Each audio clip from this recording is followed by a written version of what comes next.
going to throw you a pity party. And I know I hate cliches, but it's kind of as simple as that. You have to figure out ways to, overcome what your mind's telling you. If you're constantly feeding it negative stuff, then negative things usually come out of it. And so if you can. Arteaga drives one to center. Miller hustling over. Diving catch by Ian Miller. A great catch. 3, 2, 1.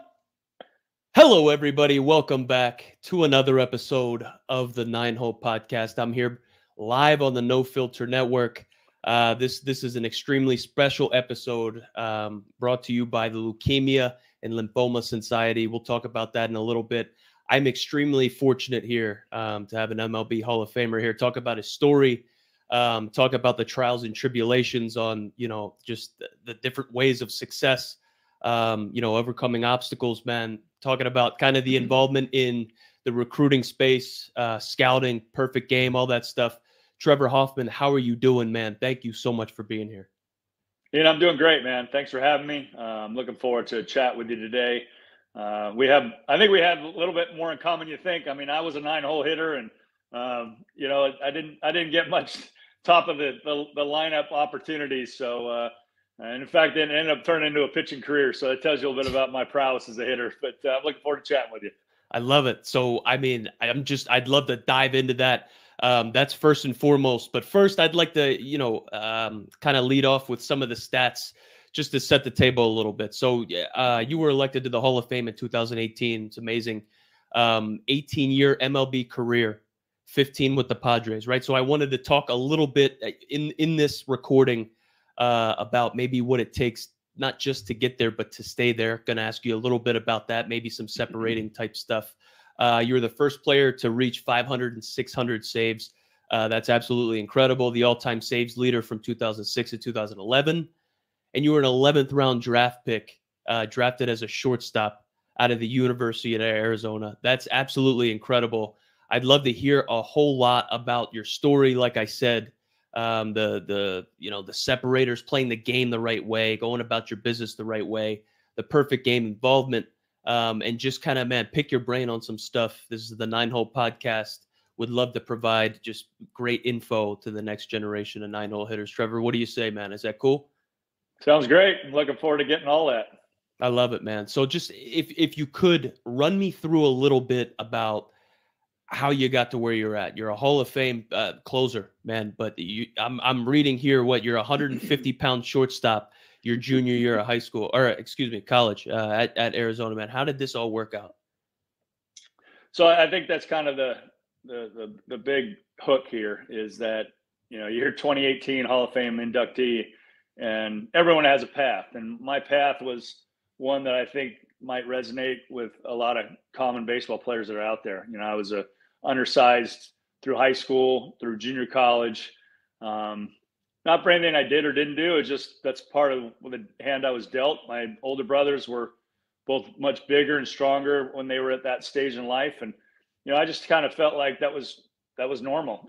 This is what I had to work with. And I wasn't going to become a victim because of it. You're just going to kind of keep working hard and put your nose to the grindstone and love the game and kind of constantly trying to evolve. And, drafted as an infielder, we'll get down the road later as a pitcher, but, I just love the game. I had the ability to have parents that, just gave us opportunities. They didn't push us into anything. They wanted to expose us to the arts, the music, athletics, school, all of it, without any pressure other than, make sure you get your grades done and for sure school, and don't be a problem at school. But all the other stuff is like, find your way. And, it just kind of kept, school was the opportunity that kept opening doors. I wasn't drafted until my senior year in college. And so, there was no opportunities out of high school. Go get some more schooling done with the JC, as I mentioned. It turned into an opportunity in Tucson with the University of Arizona, and Coach Kendall continued to get your schooling done. And that was kind of plan B, but it would have been plan A had, the Reds not come and knocked on the door and said, hey, we want to give you an opportunity. And so I know that there's a lot of people out there and kids that are, they're hoping that they get an opportunity to play professional baseball. And if it doesn't happen, man, the more schooling you can get under your belt, the opportunities that will open up, and have a degree, and the things you learn and the people you meet is huge. So, that's kind of a little synopsis of, Trevor Hoffman back in the 80s.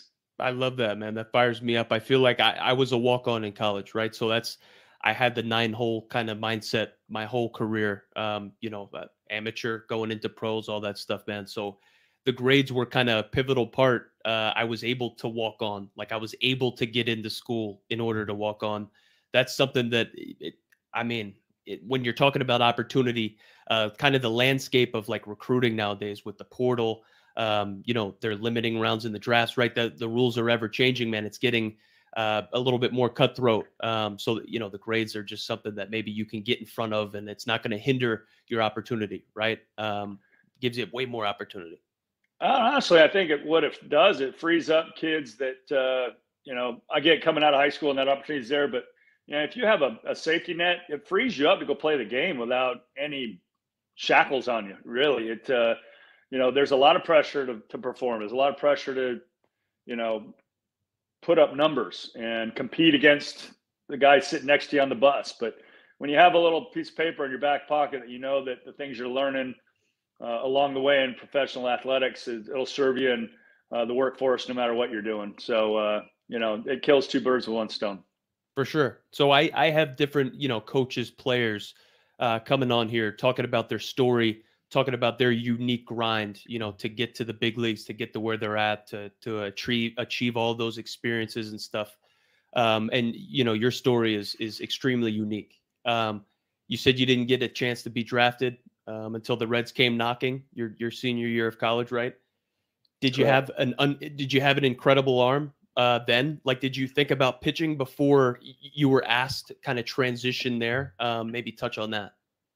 Yeah, I didn't have the vision, but my dad did, and that kind of went for the family. He didn't want us to get overused at a young age, whether it was coming out of Little League, bigger field for the first time, high school situation where you kind of trying to play both ends.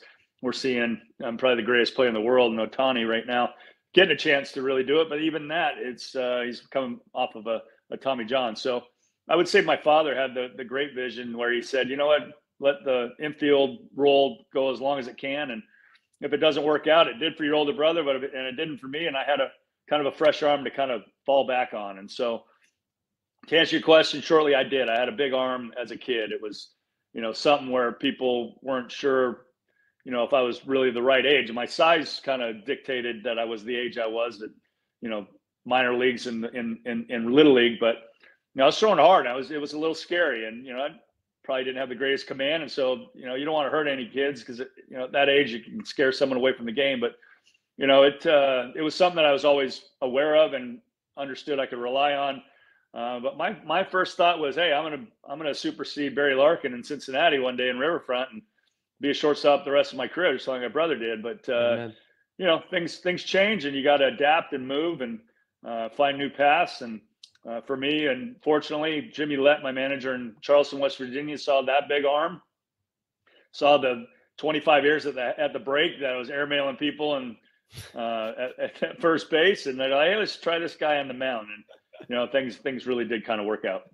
I love that. So that adaptability, having to adapt to certain things and overcome them is something that I highlight here on the show.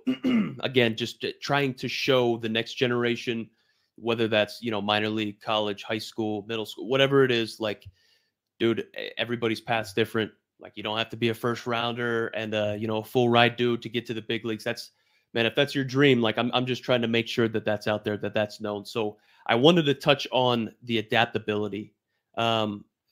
You're going to have to adapt when you're getting changed over, right? You're a position player, boom. Now you're in pro ball. Now you're on the mound, right? Yeah. How do you close that learning gap? So we're talking about, dude, they're getting rid of teams. They're getting rid of rounds. The portal, everything is just getting crazier as you move up the funnel. Obviously it's a different time now, but like, how were you able to close that gap, having to change a position just like that? Honestly, I felt like it was a blessing rather than a curse. I didn't have a lot of baggage in my mind about what it meant to pitch. It was, find a balance point, find some rhythm within it, and fire away and utilize that big arm. And so, I think in today's age of sports, I think there's so many outlets that you can find as much information as you want. For me, ignorance was bliss. And so I was really lucky in my first year out that my manager in Cedar Rapids, Iowa was Frank Funk. Frank, being a former big league pitching coach with the Kansas City Royals, recognized I didn't have a lot of foundation to work off of, but liked the simplicity of a windup or out of the bullpen, out of the stretch, and just kind of kept things simple. The direction was good, the arm worked, and we didn't overload anything. Just kind of let me kind of learn what it meant to have an interaction with the hitter going from in the batter's box to the mound. And I probably relied on that all the way through my career, in that cat and mouse, knowing how hard it is to hit. You're not always facing the Ken Griffey or Chipper Jones. You're facing the Trevor Hoffmans and the Ian Millers of the world. You want to make your hay there, and you want to attack those situations. You want to, keep moving and forward and getting outs. And so, I think that adaptability came from keeping it simple, finding out what works. A lot of veterans, when I was coming up, always talked about finding a routine, trust the routine. You can always tweak it as you go, but really learn yourself. And so I was fortunate to, again, have great people around me. Things kind of lined up, but there's no substitute for hard work. And it's easy to throw that out there and expect people to understand it, but I always felt like the good ones learn from their mistakes, the great ones learn from other people's mistakes. And so you always got to be observant. You always got to see, okay, why didn't that work for so and so? Why is this working for me? And try and constantly learn on a daily basis. I mean, there's things that when you go to the field, even today, you're bound to see something you've never seen before. And you hear that cliche a lot too, and I swear it's spot on. Like, there are things that I'm still seeing. Getting a chance to see Juan Soto last year in San Diego, the things he could do in the batter's box, and the balance and the power, and just things I've never seen a guy do before. And so that was remarkable. But just keeping it simple, finding direction was something I tried to do on the mound. I love it. So the adaptability, the adjustability. I wanted to touch on the arm injury you had in '94, right? That kind of changed everything up. You touched on the power arm that you had. You were able to rely on that during the transition. So the strike in '94, man, you end up hurting your shoulder once or twice. I'm reading online, right? And then you have to kind of go back to the drawing board, right? So you're not able to throw fuzz, right? I guess I'm reading online. It goes from 95 to 90, and then under 90, and then you're ending at under 85. I talked to Jamie Moyer a little bit, right? That's how I got set up with you. And man, the way that he obsessed over his hard work, his routine, just his effort, right? His thought processes, the same stuff that you're kind of touching on, man. How were you able to adapt there, right? Obviously, I'm reading that the changeup was just mind blowing. You changed the technique and the grip there. But adaptability, man, what did that play into it there at that point in your career? Yeah, self-inflicted, unfortunately. I was the idiot that chose to go out and do some things on a beach here in Del Mar that I live on now, and jacked up my arm pretty good. So it's kind of full circle and kind of weird how that works out. But was strike in Houston. We got the flight home. We're not playing the next day. It's August 11th in the middle of San Diego. You go to the beach, and some volleyball games were going on. That wasn't a very good, smart move. And firing the Nerf football around in about a foot of water and ocean, and that wasn't a smart move. And you're right. I came back, and thankfully we didn't come back and have a World Series. I know the rest of the country would have seen the Expos pull through and get it done. But for me, I wasn't going to be able to pick up a ball and move it. So it took a good 4 or 5 months to get strong enough to be able to throw a baseball. It subsequently ended up in a cleanup at the end of the 95 year. But the adaptability you talked about was the velocity was gone, and there was no real rhyme or reason at the time, but I kind of had an idea. I needed to figure out another weapon, because the high fastball was working, and I was able to see at the highest level how not just velocity, but control and the ability to put the ball where I wanted, how that worked.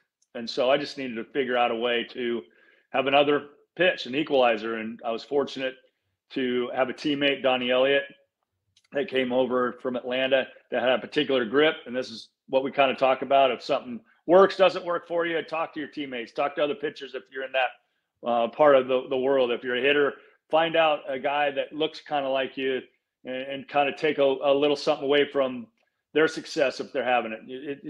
You learn from others. Iron sharpens iron type of thing. And for me, it was the changeup. The changeup kind of came out of nowhere.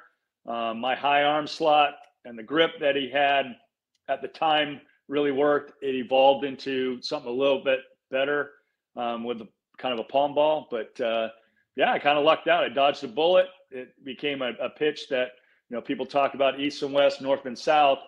I was kind of got the third component of that box was front to back. And with an arm speed that kind of made it look like a fastball a lot of time. That was the fun part of throwing a good changeup from time to time, is the hitters couldn't really see it. So that was about adapting, and fortunately that worked out too.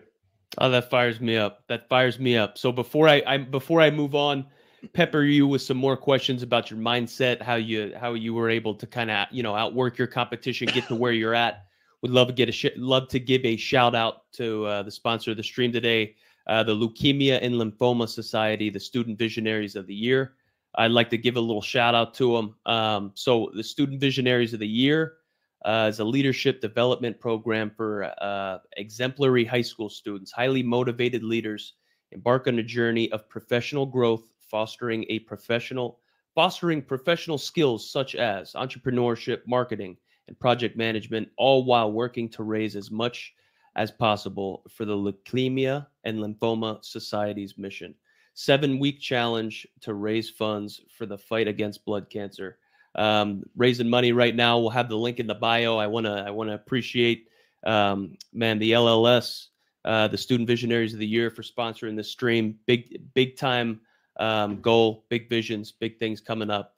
Trevor, again, thank you for your time and being here, the opportunity to talk to you, pick your brain a little bit.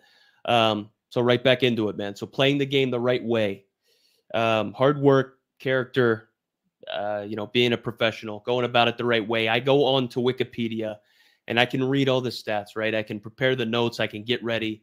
I scroll down to the bottom and there are designated sections on your pitching style, your work ethic, your character, and your legacy, which speaks, volumes, right? Anybody can get in there and write stuff on Wikipedia, but there are designated sections on there to your work ethic, your character, and the legacy that you left behind. Just touching on stuff like that. It's incredible to read about. And man, again, another huge shout out to Jamie Moyer. I just see the kind of the way that you're talking about how you go about the hard work, the similarities there, having to rely and adapt and change things around, right? In an ever-growing game, ever-evolving game. It's big time, man. So mentality, like being mentally strong. I came up through the Mariner system, DePoto, Andy McKay, they came in, Jack Zarenzik was there. He drafted me and then he left. These guys come in and they're mental skills gurus and they are great at what they do. And then we have mental skills coaches. And then I'm learning about, mindfulness and meditation, right? Throughout a long career, starting from the bottom, having to transition out into a new position, eventually making your way to the Hall of Fame. It's a long season, a long career, a lot of ups and downs, man. What kind of role did the mentality or thought process or like being mentally strong, what did that like play into your whole career? And did you actively practice it? Like, did you meditate and stuff? So a lot to unpack there. Yeah. Certainly mental toughness is something that you're constantly always challenged with in professional sport. The toughness that needed to be displayed from a hitter standpoint is mind-boggling. You're a star if you're failing 7 out of 10 times, and how you come to grips with what you consider result-based positivity. You can't worry about the results. It's process. And so for me to make that change to pitching, I was all welcome for it. I'll go to the other side and succeed 7 out of 10 times, and I'll be okay if that's not good enough. But the mental toughness, there's many a time that you walk away from the yard just going, I don't know if I can do this, man. I don't know if I'm cut out for this. It just beats on you regardless of who you are, everyone goes through it. And so, Alan Trammell always said, you got two options. You can stick it out and stay, or you can go home. And, nobody's going to feel bad for you. Nobody's going to throw you a pity party. And I know I hate cliches, but it's kind of as simple as that. You have to figure out ways to, overcome what your mind's telling you. If you're constantly feeding it negative stuff, then negative things usually come out of it. And so if you can kind of stop the flow of what's not healthy for you to consume and think about, you have to find a way to get out of there. So that might be a get away from the yard. It might be a meditation. It might be breath. It might be just go look at a beach. It might be just look at the stars at night after a game when you're by yourself somewhere in the cathedrals that we got to play. And try and find some place to get grounded and go, hey, I'm good enough to be here. It got me here, whatever level that is. I love doing this. It hurts at times, but I really want to pursue this. And we've gotten so much more knowledge with, mental health and when people are kind of in trouble with, the negativity of things that they're doing. And so my thing I would say, and I probably didn't realize at the time, but your teammates are a great source of support. And, you're kind of going through the same thing together. And so lean on the people that are around you. Don't be afraid to go, I'm scared. I'm afraid of failure.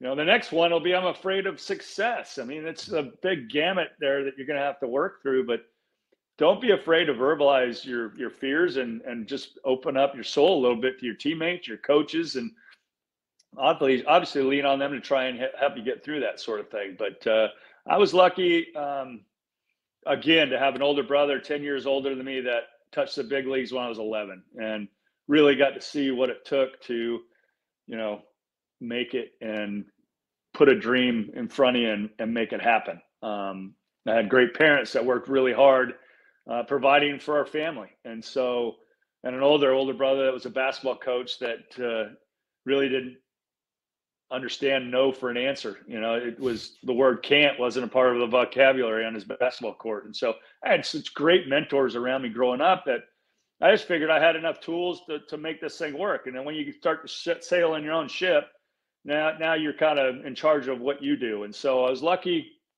honestly, when I got to Florida after the expansion draft coming out of the red system, that Harvey Dorfman was on staff, and Harvey was kind of the guru as far as the mental game. The Mental Game of Baseball is his book, and his book, yeah, it's very black and white, and it's pretty simple as far as, again, feeding the animal positive thoughts. And he reinforced a lot of the things that I did as far as pregame workouts. And Jamie and I were kind of cut from the same cloth. We didn't possess this amazing arsenal. We had to work a little harder than the others. And what that extra work did is it provided a little bit of an edge. I think we felt every time we stepped on the field. It's like, you know what, dude, I know you didn't work harder than me today, and we're going to go to war.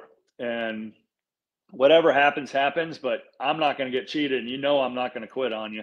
And we're going to get an opportunity to compete. And so I think that was the hard work that I talk about. It's not necessarily going to translate into a 350 average. It might not translate into 1.5 ERA, homers, RBIs, all that stuff, but it will provide an edge. And I think any athlete is always looking for the right edge, an edge that's honest. It's an edge that I'm doing it the right way. It's something that I don't want shortcuts, So I get emotional because I get stuck in these windows about what it was like to play 15 years ago, and it's no longer part of my world, but it certainly moves me. For sure. Has that been not to ask you questions about that? You're in the front office now, right? So if you have ties, if you're a special assistant to the GM, how does that play into it? You go down to the field, you're watching BP, man. Are you just getting flashbacks right then and there? Just, the grind, falling back in love with you miss it. It's tough for me to come to grips with it. I stepped out of the game for 2 years and it just sucked me back in. Here I am, talking to the TV right now, a Hall of Famer, no less, but how does that transition there? Well, honestly, the machine keeps moving along. And so it waits for no one. And when you retire, you kind of end that part of your athletic life. And I was very fortunate, as you mentioned, to have an opportunity to come back to the Padres and be a part of, some decision making and player development to see what the business side looked like. A lot of guys don't get that opportunity to still get the juice from the game. And it's hard. It's really hard to walk away and having given so much of your youth and your profession, your adult life, and then it's done. And you're like, whoa, I didn't sign up for this abrupt ending. I got a lot more to give. I like the camaraderie. I like being in the clubhouse. I like putting on a uniform at 40 years old and be a kid. And all that kind of goes away. So it's not easy for a lot of guys when they get to hang them up. And so, again, it goes back to, again, I'm one of the lucky ones. And it's great to live in town, the organization I spent most of my career with, and have a place and have a part, and always want to, I think the biggest thing is it's about the player. It's always been about the player. And now it's about today's player. And so you never want to get into a preaching mode, like, oh, when I did this and when I tried to do this and when I was like this. Like, kids don't want to hear about that. Okay. And we can learn from each other. And I think when it's an opportunity to share, these were some of my potholes I stepped in, maybe it's enlightenment or it's an education that they can use in their career to better them and move them forward a little quicker than they would have to try and find it on their own. So I get a kick out of that opportunity to teach and really be around the next generation of player, because things change in a fast way. I mean, I could close my eyes and I could make a pitch. I could close my eyes and go, okay, where did my body feel like it was at? And that's why that pitch ended up where it did. Today's player, they've learned through everything through video, and it's no fault of their own. It's just they've seen themselves on video 10,000 times more hours than I ever did throughout my whole career. And so that's a way of learning. And that's why we're seeing so much of, the TrackMans, the Rapsodos, because that's their ability to learn. They might not have the best of feel at times. And now if you can marry the two, you have an amazing opportunity to teach and learn. But, the younger generation today has learned a new way to play the game. And so it's up to us old goats to kind of figure out a way to talk to them.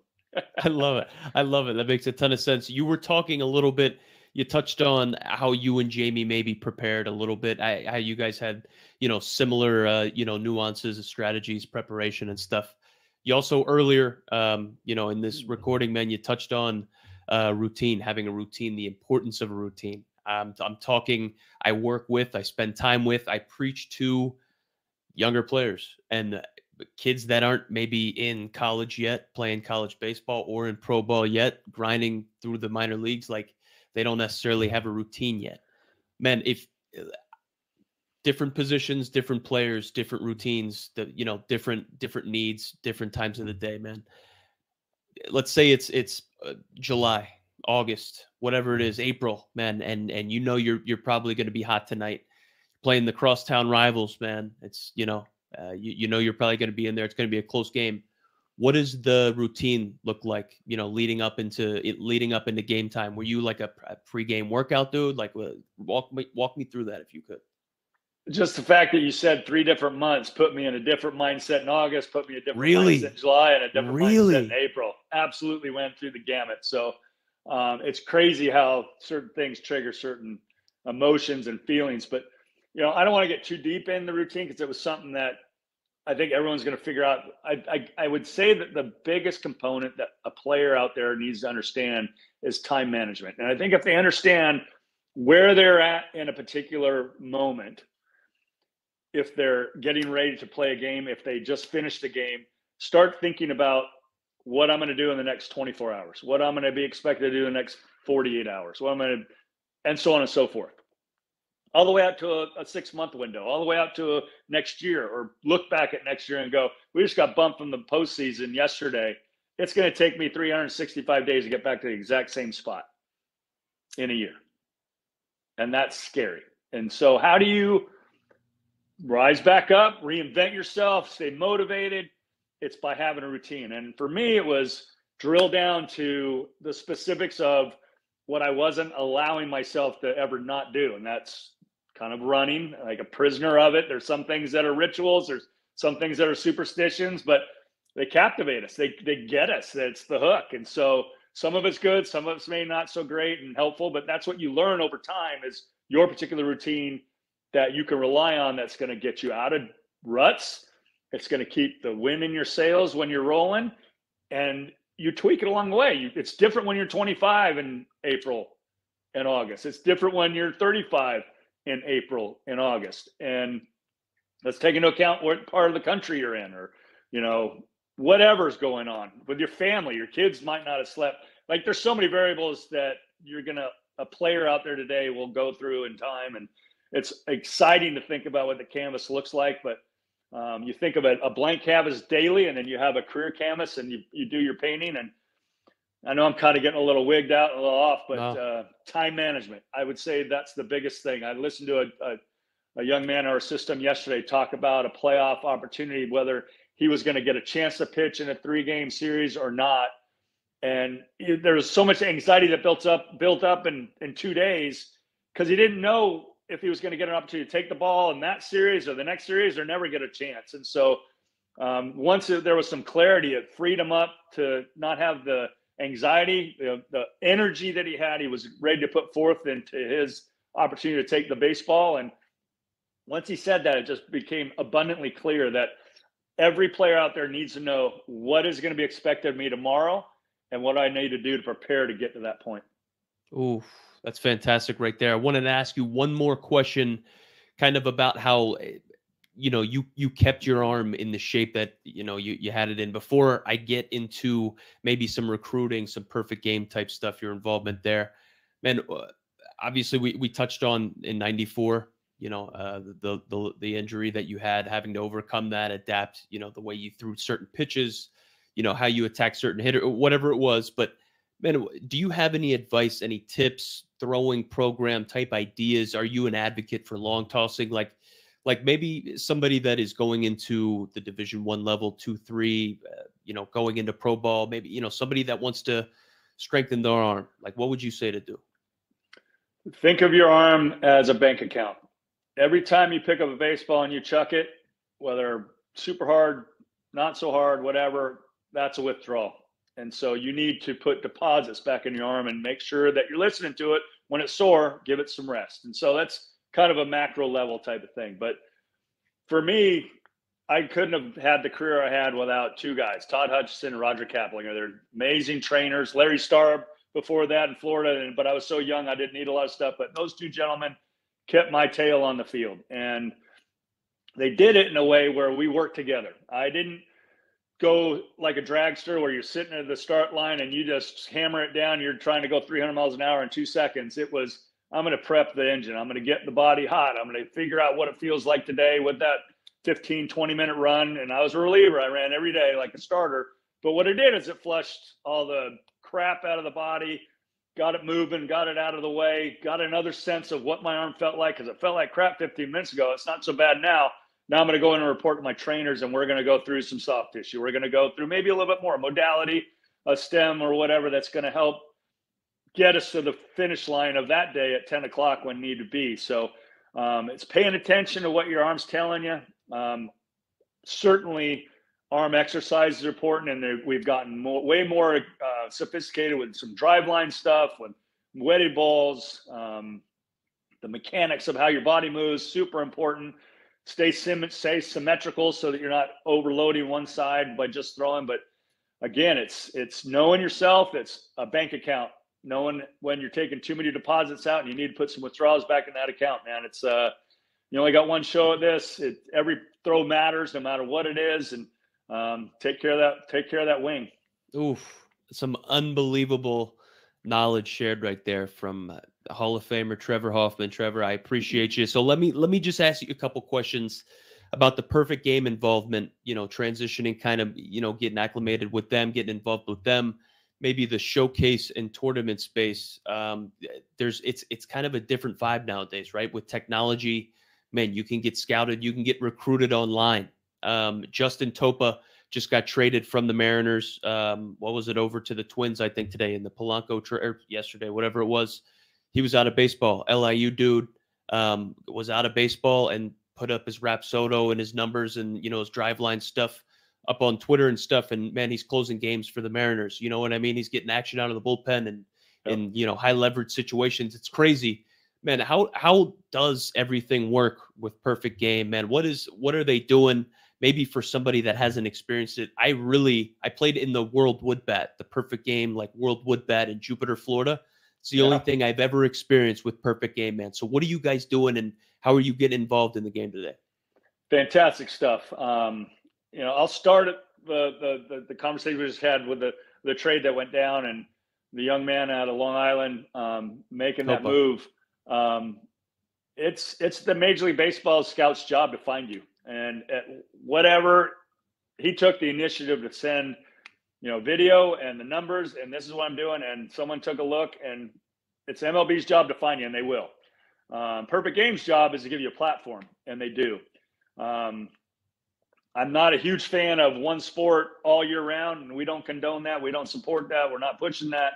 We give a platform for a group of kids that might not otherwise have an opportunity to be seen. And so if you're in conversation with some other colleges or other schools out there that you might be interested in going, send a note to that recruiting coordinator going, hey, I'm going to show up at this tournament on these dates. And now it's just not happenstance. If he happens to walk by field 6 on the back of Peoria, Arizona, and happen to see an at-bat that you might have not had 10 minutes ago. So it separates you.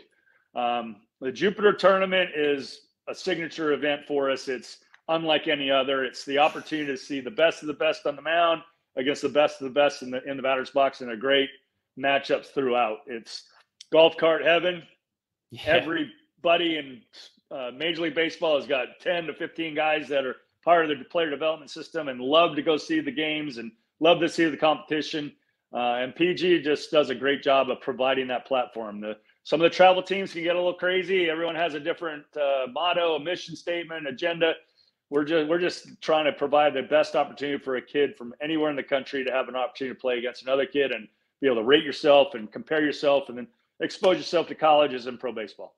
Love it. Love it. Love it. Love it. I appreciate everybody tuning in. See some people in the chat. We got T-Bones, player I grew up with. Appreciate you tuning in. So, Trevor, man, in today's game, being able to get your name out, with Twitter, with Instagram, anything like that, having viral videos and stuff, getting scouted, man, how would you say is the best way to go about it? Carrying yourself, being able to separate yourself at these scouting tournaments or these showcases, like how would you go about like separating yourself from the pack, recruiting wise?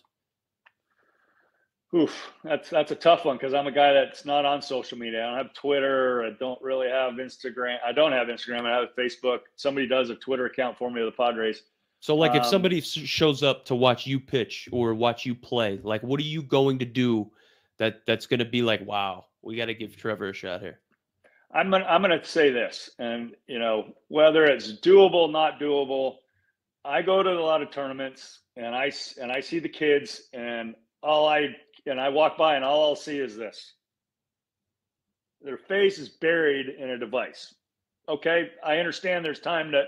That might be the only time to really check out and get ready for the next game or whatever. But if you have that many amazing decision makers around, take the time to know who's on the other side of the fence. You're in the dugout. Figure out who's watching what. And don't be afraid to just walk up and introduce yourself. Put a little eye contact on somebody. Put a firm grip in someone's hand. Mookie Betts' hand strength is off the charts. And it didn't make sense to me until I figured out he bowled his whole life. And his hand strength kind of came from that sort of thing. So what an amazing opportunity any young athlete has to separate themselves, have a little eye contact, have a little conversation with someone that, hey, just walk up to them and go, hey, my name's so-and-so. Are you here to watch today's game?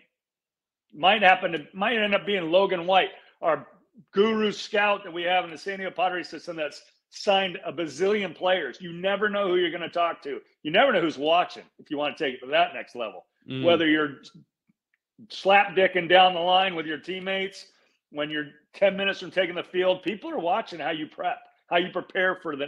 Are you watching the pitcher on the other side of the diamond getting ready for a game? Like, you're always being evaluated. You're always being compared to another teammate, another guy on the other field. So never assume that it's just a baseball game where no one's paying attention. I love it. So obviously things have transitioned from back when I was playing, back when you were playing. Before I hit you with the last question of the night, man, how did you get recruited? How did you get scouted? Like, what was that process like? Was there a certain game? Was there a certain instance that you can look back to where you're like, oh man, that probably sealed my fate? I had a really amazing coach in junior college, Scott Pickler. He's still there. He coaches for Yarmouth Dennis in the Cape Cod League still today. He's a winningest coach in Cape Cod League history. He went to bat for me. He family friend, but I had to prove to him that I was going to be a guy, and I was going to work hard for him, and I was going to be accountable, and I was going to be someone he could rely on. And he put a good word in for me with Coach Kindle at the University of Arizona, and on a word, I got an opportunity to go play at U of A. And so that kind of got the ball rolling. And that same opportunity I had with Coach Kindle turned into, a scouting report from Kevin Towers that I didn't go with him, but Jeff Barton was the scout that signed me with the Reds. And it was similar where Coach Kindle had those kind of conversations. So it kind of goes back to the whole, someone's watching you. Someone's paying attention to what you're doing on the field. A lot of scouts out there are figuring out what you're doing on Friday and Saturday night. Are you up to no good? Are you just being a kid? There's a fine line there. But what are you doing to better yourself? What are you doing to give yourself the best opportunity? Oof, that fires me up right there. Last question I have for you, Trevor. Thank you again so much for your time. This is the 9-Hole Podcast. I made it to the big leagues in the 9-hole. I'm just trying to give inspiration, ideas, insight to the next generation of 9-hole hitters like I was, man, like a whole bunch of underdogs have done. What does the 9-hole mean to you? So, man, like you're thinking about a 9-hole hitter, maybe you're facing a lineup. Like, what kind of qualities does a 9-hole hitter have in your mind? I got two analogies. First one was my older brother told me, never leave yourself with the question, what if?